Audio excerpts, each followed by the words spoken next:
Come on, everybody say empowering the dream, protecting freedom, advancing equality. I'm just going to read a short quote from Dr. King that I think I'll use on today to guide us through this short conversation. Here's what it says. Dr. King says, "We shall overcome because the arc of the moral universe is long, but it bends toward justice." Read it one more time and I hear it. It says, "We shall overcome because the arc of the moral universe is long, but it bends towards justice." And y'all know I'm a preacher, so I got to give you a title, a topic, and 3 points. So our title for today, come on, is simply Continuing to Overcome. Continuing to Overcome. Now, I want you to look at your neighbor. I like to be interactive. I want us to all participate. So find you somebody next to you today. Look at them real good. Say, "Neighbor, oh neighbor, no matter what it looks like, we must continue to overcome." And find you somebody else because they thought that the fight and the battle to overcome was over in 1968. Come on. Find you somebody else, come on, that you can encourage today to let them know this fight is not over. We still are in the process. Come on, overcoming. Find you somebody else and tell them, come on, look at them real good. Look at them and say, "Neighbor, oh neighbor, no matter what it looks like, we must continue to overcome." We must continue to overcome. Charles said, in our current culture today, many of us would agree that we are existing in a bad time. The climate of our current culture seems to be being controlled by the opposite of that which is good and the opposite of that which is God. Far more times than not, we become aware of a bad time as a result of having received bad news. And if we would dare to be honest today and honestly examine the world in which we live, we would find that in our inner cities, senseless murders are killing young black and brown lives, prohibiting many of our young people from even being able to put their fingerprints on their dreams. We would discover today that we are dealing with disparities in communities of color due to improper medical testing and misdiagnosed sicknesses in our hospitals. In 2025, we are still dealing with and contending with the suppression of voter rights that was supposed to be resolved with the Voters' Right Act way back in 1965.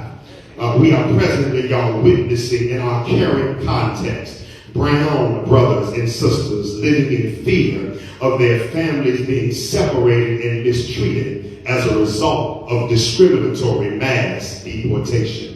Currently, we are experiencing a manipulative attempt to distort and rewrite an arrogant version of American history in our children's textbooks, wherein slavery is to be depicted as having been a positive benefit for our ancestors who were bound in chains.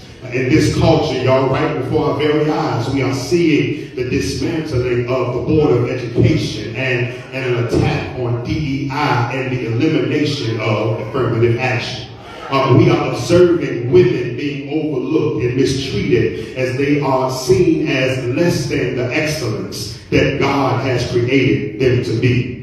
In this current culture, y'all, we are witnessing a time where a patriotic red, white, and blue version of evangelical Christianity upholds insurrections and uses the Bible to make it clear that in moments like Charlottesville, that there were good people on both sides. And lastly, we are living in a time, y'all, where many of our fellow citizens seem to have made the choice to uplift misogyny, seem to have made the choice to approve a 920-page project, and seem to have made the choice to stand by the ideology of making something great again, as if what's behind us is greater than what's ahead of us. I said in no uncertain terms, y'all, we are living in a time where there is much to overcome. In our prophetic quote today from Dr. King, he encourages us by saying that we shall overcome because the arc of the moral universe is long, but it bends toward justice. It is here that he is making it clear that while there is in fact much to overcome, that we can ultimately expect that justice is on the way. For in the era and time that he spoke these words, y'all, just like today, there was a roll call and a loud cry for equality. There was a roll call and a loud cry for fairness, and there was a roll call and a loud cry for justice. And if we were to get into a time machine or take our spiritual remote controls and hit the rewind button and go back in time, come on, from January 15, 1925, the birth of Dr. King, all the way through April 4th, 1968, the assassination of Dr. King. Back then, we would find, come on, the Jim Crow laws of the South discriminating against people of color. Back then, we would find water fountains marked whites only and others marked color. We would find back then, as Billie Holiday would say, strange fruit hanging from trees. We would find back then, after we get out of our time machine, come on, the brutal obituaries of a young boy named Emmett Till down in Mississippi on Monday, and the brutal obituaries on Tuesday of 4 little girls, come on, who were bombed in the 16th Street Baptist Church of Birmingham, Alabama. We would see an attack on the lives of freedom fighters from SNCC, come on, the NAACP and the Southern Christian Leadership Conference as they walked across the Edmund Pettus Bridge in order to gain voting rights. If we hit the rewind button, come on, we would see water hoses being used as guns and dogs used as attack animals on minorities. And as the list goes on, ultimately in Memphis, Tennessee, y'all, we would have seen the Reverend Jesse Jackson and Reverend Ralph Abernathy and others standing on the second floor balcony of the Lorraine Motel, pointing in the distance while Dr. King was in his last moments suffering from a trigger that was pulled by racist hatred. But y'all sitting in NAACP, I'm so glad on today that these stories did not end, come on, right there. For the good news for all of us on today is that the moral compass did in fact bend towards justice. Well, how do you know? Because the Jim Crow laws have since fallen down. The signs on the water fountains have since vanished. The strange fruit is no longer hanging from the trees. Our children are not being bombed in churches in 2025. Our children can attend schools of their family's choice. We've received voting rights. We've even witnessed a black president, come on, in that of President Barack Obama. And I just want to know if there's anybody here on today, come on, that doesn't mind celebrating the fact that because of the leadership of Dr. King, come on, and others who fought for civil rights, that as overcomers, we can now stand and declare, come on, with Mahalia singing how we made it over.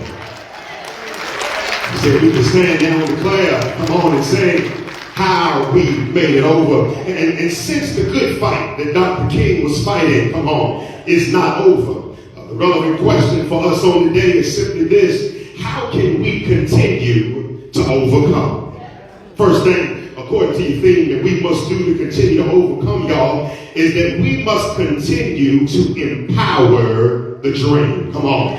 Somebody say, I got to empower the dream. Come on, somebody just say, I've got to empower the dream. Yeah. The dream that Dr. King had, y'all, was empowered by his faith in God as well as by his disappointments with the civil conditions, come on, of the day. Dr. King asserts that there can be no deep disappointment when there is not deep love. Because of the deep love that he had for the poor, come on, because of the deep love that he had for the disenfranchised and for the underrepresented, he was compelled not only to share his dream, but he was also compelled to empower his dream. And as a Baptist preacher, y'all know that's what he was. Come on. He used the model of Jesus in Luke 14 as the theology behind what he needed to back, come on, this dream. This is where Jesus simply says that the Spirit of the Lord is upon me. Y'all know it. For he has anointed me to bring good news to the poor. Come on, he has sent me to proclaim that captives be released, that the blind will see, and that the oppressed will be set free. And today, as we celebrate this great leader, come on, we must not allow the dream to remain a thing of the past. But rather, if we want to continue to overcome, then we must keep on empowering the dream. If we want to overcome, y'all, we must have a deep love, come on, for the poor and for the oppressed. If we want to continue to overcome, we must become so disappointed with discrimination and with racism that not only do we call it out, but we take action, come on, to do away with it. Continuing to empower the dream, y'all, is also a mandate for us to continue to tell the story to our young people. We are living in a time, y'all, where there's an attempt to dilute and to water down the truths of our nation's evil civil rights history. In all our attempt to make something that was that bad appear to be something that was not as bad as it really was. And if we don't continue to tell our young people the truth of the story as it relates, come on, to the truth of how things really went down, come on, then the truth of what our young people learned will not be the truth, come on, at all. Said if we don't continue to tell our young people the truth of the story as well as shed light on the truth of our present day, then we are not empowering the dream. And the reason that we gotta keep on empowering the dream, y'all, is because our ancestors are cheering us on to keep empowering the dream. The reason that we gotta keep empowering the dream is because the urgency of now needs the dream like never before. The reason that we gotta keep empowering the dream is because the next generation is depending on the dream in order for them to stand. Secondly, if we want to continue to overcome, the second thing we must do according to the theme is that we must continue to protect freedom. I said if you want, come on, to keep on overcoming, we got to continue, come on, to protect freedom. Beloved, in 1814, a slave owner by the name of Francis Scott Key wrote the words to a poem that we now use as the national anthem. One of the most famous lines characterizes this country, and I quote, as being the land of the free. Y'all know it. And the home, come on, of the brave. The only problem is that while this statement was written in 1814 about the land of the free and the home of the brave, it was not until December 6, 1865, with the ratification of the 13th, come on, amendment, not Juneteenth, y'all, but December 6, 1865, look it up when you get home, that enslaved blacks were freed, come on, from chattel slavery. And when we look at the immediate post-slavery and the laws that were in place to keep the so-called Negro oppressed and on chains and on chain gangs, come on, y'all know the story. Even looking into the current day, the highly publicized murders of Tamir Rice, Trayvon Martin, Sandra Bland, come on, Philando Castile, George Floyd, Sonia Massey, and others, we can fully and rightfully argue that freedom for people of color in the land of the free is still in question. This is why This is why Dr. King wrote in his 1963 letter from the Birmingham jail that freedom is never given voluntarily by the oppressor, but it must be demanded by the oppressed. And so, like Dr. King has so eloquently suggested, if we are going to protect freedom, then we must also demand freedom. Come on. I said we must demand freedom in how we show up to the polls. Not just in federal elections, come on somebody, but also in state and in local elections. We must demand freedom in how we speak truth to power at every level of leadership.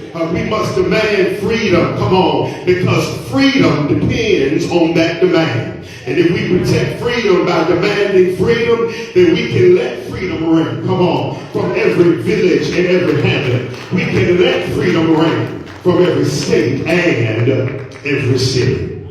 I'm done, y'all. I got one more thing to share with you. If we want to continue to overcome, the last thing is that we must continue to advance equality. So we got to continue to advance equality. Lastly, y'all, I want to share this with you. Equality is simply the idea that all people have the same value. All people have the same rights. All people have the same respect, and all people have the same access to opportunity. Dr. King often spoke on equality. Equality was one of his major talking points that he loved to address. He says all people should have equal protection under the law and equal civic standing. He also challenges the United States of America in its equality by saying the United States should live up to the promise of the Declaration of Independence that all people are created equal. And in 2025, y'all, if we are going to continue to overcome, then we must continue, come on, to advance equality.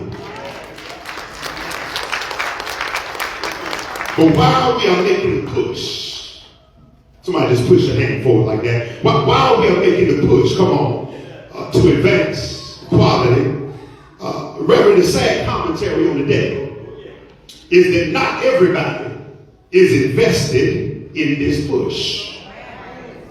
There are some people who have a desire to advance inequality because it keeps them higher on the totem pole.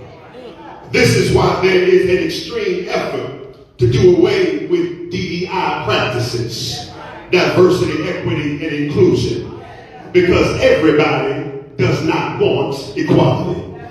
This is why affirmative action has been eliminated from college acceptance criteria, because everybody does not want, come on, equality. And so the reason that we must continue to advance equality is because there are those, come on, in the insidious shadows who are relentlessly advancing inequality. And inequality gives birth, come on, to injustice. And as Dr. King says, injustice anywhere is a threat to justice, come on, everywhere. So we must hold ourselves, y'all, to the moral responsibility of advancing equality. I said we must advance equality in our schools. We must advance equality in how we post on our social media.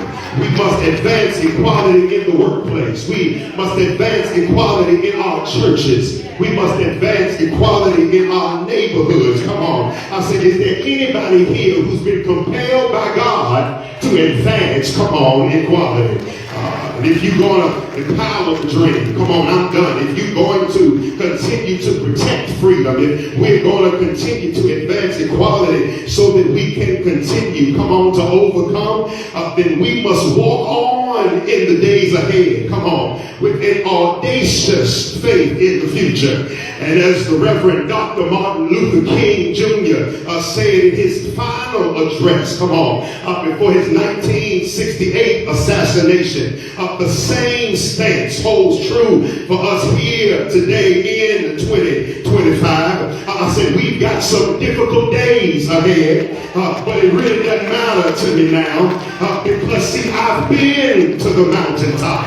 Like anybody, I would love to live a long life, for longevity has its place. But I'm not concerned about that now. Come on. I just want to do God's will. And he's allowed me to go up to the mountain. And I've looked over and I've seen the promised land. Anybody ever seen the promised land? But I might not get there with you. But I want you to know tonight that we as a people, come on, will get to the promised land. And I'm so happy on tonight that I'm not worried about anything. Come on. I'm not fearing any man. For my eyes have seen the glory of the coming of the Lord.